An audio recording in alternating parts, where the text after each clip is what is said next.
Adıyaman İl Müftülüğü Aile ve Dini Rehberlik Bürosu olarak daha önce görev yapan büromuz 2020 yılında Aile ve Dini Rehberlik Merkezi haline dönüştürülmüştü. Ancak pandemi sürecinde yasakların başlamasıyla birlikte Aile ve Dini Rehberlik Merkezimizde yüz yüze eğitimlerimize ara vermek zorunda kalmıştık. Pandemi yasaklarının kalkmasıyla birlikte faaliyetlerimize yeniden hız kazandırmaya başladık.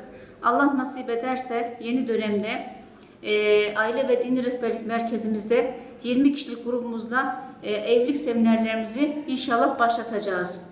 Eylül 20'sinde akşam saat 8'de Pazartesi günü itibariyle ilk grubumuzda seminerlerimizi başlatacağız. Bundan sonraki süre içerisinde faaliyetlerimiz farklı alanlarda da devam edecektir. Aile ve Dini Rehberlik Merkezimizde evlilik seminerlerimizi yapacağımız bir aylık seminerden sonra yeni gruplarımızla da devam edeceğiz. Adıyaman halkından istirhamım şu şekilde olacak inşallah. Kayıtlarımız hala devam etmektedir.